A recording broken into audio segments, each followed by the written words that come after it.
अब हम बात करते हैं वाइल्ड लाइफ। वाइल्ड लाइफ क्या होती है?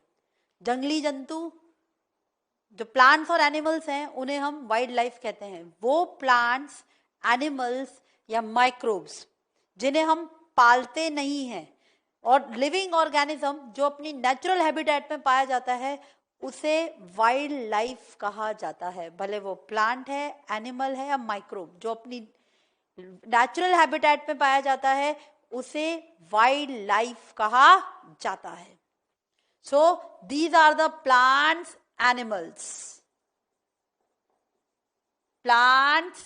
animals or microbes living in their natural habitats.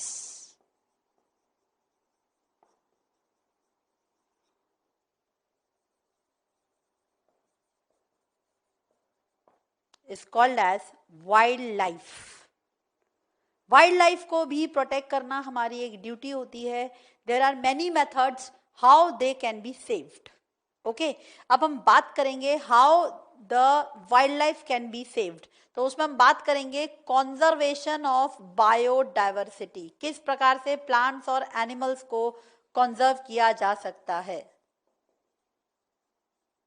Conservation of biodiversity. Here we will talk about two methods. Here we will talk about two methods conservation of biodiversity. पहला in situ conservation.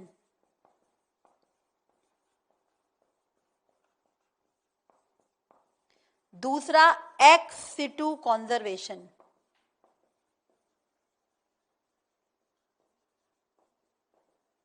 दो methods हैं, इन सिटू और ex situ.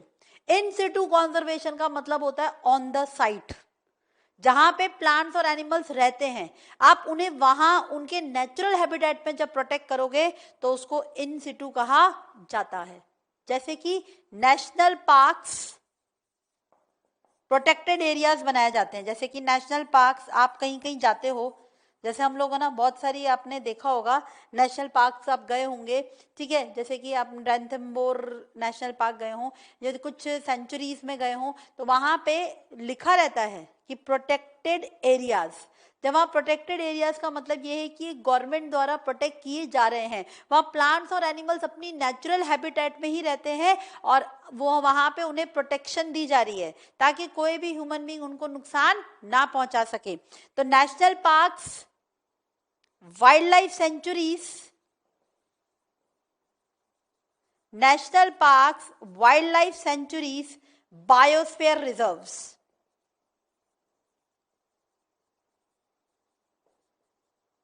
These are the in situ conservation, यानी on the site, जहां पे वो रह रहे हैं उन्हें वहां पे प्रोटेक्शन दी जा रही है, ये in situ conservation है। एक्स सिटू मतलब होता है ऑफ द साइट, यानी कि वो जहां पर रह नहीं रहे, आप उनको उनकी नेचुरल हैबिटेट से निकाल कर किसी और जगह पे प्रोटेक्शन देते हो तो उसको एक्स सिटू कॉन्जर्वेशन कहा जाता है। इसका बेस्ट एग्जांपल है जू। जू में जानवर रहते नहीं है, वो उनकी नेचुरल हैबिटेट नहीं है, पर उनको उनकी नेचुरल हैबिटेट से निकाल कर वहां पे प्रोटेक्ट किया जाता है। तो एक्स सिटू कॉन्जर्वेशन यानी कि फॉरेस्ट ऑफ साइट कॉन्जर्वेशन, जहां पे उनको उनकी नेचुरल हैबिटेट के बाहर प्रोटेक्ट किया जाता है। Example zoological parks,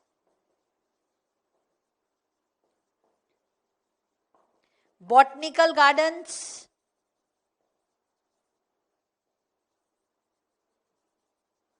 seed banks, pollen banks etcetera. तो ये जू में भी जो एनिमल है वो रहता नहीं है पर उसको प्रोटेक्ट किया जाता है। बॉटनिकल गार्डन्स हम खुद रेस करते हैं, जहाँ पे प्लांट्स को ग्रो किया जाता है उनको प्रोटेक्ट किया जाता है, ठीक है। सीड बैंक्स में सीड सेव किए जाते हैं, बैंक्स ऐसे जहाँ सीड सेव किए आते हैं फिर उनको बाद में जाके ग्रो किया जाता है। पोलन बैंक्स में पोलन ग्रेन सेव किए जाते हैं। तो these are the in situ conservation and ex situ conservation methods. We will be talking about them in details now. So first of all, we'll be talking about in situ conservation.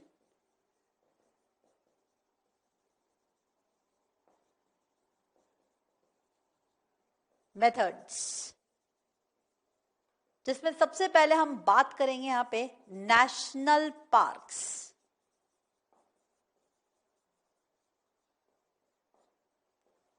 सबसे पहले हम बात करेंगे national parks. National parks क्या होते हैं students? ये protected areas हैं जहां पे गवर्नमेंट प्लांट्स और एनिमल्स को प्रोटेक्ट करती है, कंजर्व करती है, और कोई भी ह्यूमन एक्टिविटी जैसे कि हंटिंग, ग्रेजिंग अलाउड नहीं होती। This is strictly prohibited area, जहां पे हम हमारी कोई भी ह्यूमन एक्टिविटी नहीं कर सकते।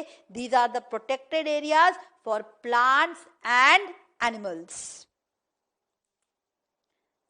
These are the protected areas.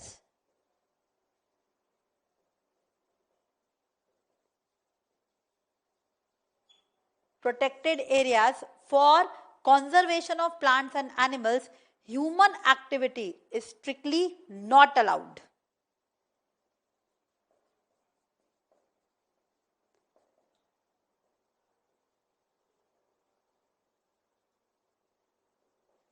Human activity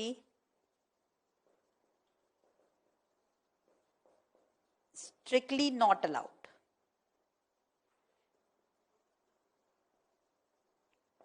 India में बहुत सारे नेशनल पार्क्स हैं students. Around 90 national parks are there in India. Now we will talk about few national parks of India. That some national parks are there in India. There are, मैंने जैसे बताया 90 national parks are there. ठीक है, पर इनके में से कुछ नेशनल पार्क्स के बारे में हम बात करते हैं। Jim Corbett national park, Nainital, Uttarakhand. Jim Corbett national park, Nainital, Uttarakhand. It is the first national park in India. Kanha national park, Mandla, Madhya Pradesh. Kanha national park is found in Madhya Pradesh. Gir national park, Gujarat. Ranthambore national park ये हमारे सवाई माधोपुर, राजस्थान में पाया जाता है। Kaziranga national park is found in Assam. So these are some of the national parks with their location, students. These are very important national parks and we should know where they are present. Okay, so these are the national parks in India. अब हम बात करते हैं wild life sanctuary. Wild life sanctuary क्या होती है students? Wild life sanctuary is a protected area जहां पर सिर्फ एनिमल्स को प्रोटेक्ट किया जाता है। कुछ अमाउंट ऑफ ह्यूमन एक्टिविटी वहां पे अलाउड है, पर ज्यादातर it is allowed for the, it is made for the conservation of animals only. So it is a protected area which is reserved for conservation of animals only. पर कुछ amount of human activity allowed होती है। Some wildlife sanctuaries are, जैसे कि Annamalai, Tamil Nadu. Keoladeo Ghana bird sanctuary which is found in Rajasthan. Periyar sanctuary which is found in Kerala. So these are some of the sanctuaries in India. Now we'll talk about another in situ conservation method, that is biosphere reserve. Biosphere का मतलब क्या होता है? Biosphere वो area होता है जहां पर लिविंग ऑर्गेनिजम्स पाए जाते हैं। Where living organisms are present, that part is called as biosphere. Biosphere reserve वो प्रोटेक्टेड एरिया होता है जहां पे प्लांट्स और एनिमल को प्रोटेक्ट किया जाता है, जहां पर उसे अलग अलग जोन्स में डिवाइड किया जाता है। Where that area is divided into different zones. 3 zones होते हैं स्टूडेंट्स। एक होता है कोर जोन, एक होता है बफर जोन और एक होता है transition zone. One is core zone, buffer zone and transition zone. Core zone वो होता है स्टूडेंट्स जो बिल्कुल जहां पे कोई ह्यूमन एक्टिविटी नहीं हो सकती, किसी भी तरीके की कोई ह्यूमन एक्टिविटी नहीं है। It is strictly there for the conservation of plants and animals. यहाँ पे कोई ह्यूमन एक्टिविटी नहीं हो सकती, सिर्फ प्लांट्स और एनिमल्स को प्रोटेक्ट किया जाता है। Now we will talk about buffer zone students. Buffer zone कौन सा होता है? जहां पर कुछ limited amount of human activity allowed है, जैसे कि रिसर्च, एजुकेशन, टूरिज्म, ये कर सकते हो आप। कुछ अमाउंट ऑफ ह्यूमन एक्टिविटी कर सकते हो। And lastly there is a zone which is called as transition zone. Lastly there is a zone which is called as transition zone, जहां पर काफी ह्यूमन एक्टिविटीज कर सकते हो आप, जैसे कि ह्यूमन सेटलमेंट्स, यानी कॉलोनीज में रहना या एग्रीकल्चर करना, ये सब हम कर सकते हैं। तो transition zone where large number of human activity is allowed is called as transition zone students. So this is the 3 zones of biosphere reserves.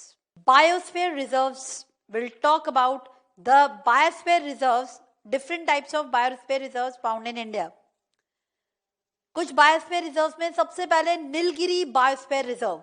Nilgiri biosphere reserve Tamil Nadu is the first biosphere reserve which is established in 1986 in India. ये India का पहला biosphere reserve है, Nilgiri biosphere reserve. Nanda Devi biosphere reserve found in Uttaranchal, Sundarbans biosphere reserve West Bengal, Manas biosphere reserve Assam. तो these are some of the biosphere reserves present in India. एक biosphere reserve है पंचमरई biosphere reserve. Biosphere reserve में students कुछ national parks भी पाए जाते हैं और कुछ सेंचुरीज भी पाई जा सकती हैं। तो biosphere Pachmarhi biosphere reserve is the biosphere reserve which consist of 1 national park and 2 wild life sanctuaries. 1 national park and 2 wild life sanctuaries. 1 national park Satpura national park is there and 2 wild life sanctuaries कौन कौन सी है? Bori and Pachmarhi. Bori and Pachmari. So these are the different biosphere reserves found in India. Okay, now we'll talk about flora and fauna. What do we mean by flora? What do we mean by fauna? Flora, all the plants present in a particular region refers to the flora of that region. जितने भी plants एक particular region में पाए जाते हैं उन्हें flora कहा जाता है. All the plants found in particular region refer in an area is called as flora of that region, and all the animals found in an area is called as fauna of that region. Flora and fauna. अब हम बात करेंगे endemic species. What do we mean by endemic species? ये बहुत important है, बहुत important topic है, बार बार पूछा जाता है कि what do you mean by endemic species? Endemic species वो species होती हैं जो एक पर्टिकुलर एरिया में पाई जाती हैं और कहीं भी नहीं पाई जाती। कुछ ऐसी स्पीशीज जो सिर्फ एक पर्टिकुलर एरिया में एक्सक्लूसिवली मिलती हैं उन्हें एंडेमिक स्पीशीज कहा जाता है। Example Nilgiri langur, lion tail macaque, spider lily, ये कुछ ऐसी स्पीशीज हैं जो सिर्फ और सिर्फ इंडिया में ही पाई जाती हैं। ठीक है, तो these are the some of the species which are found only in India and these are the endemic species of India.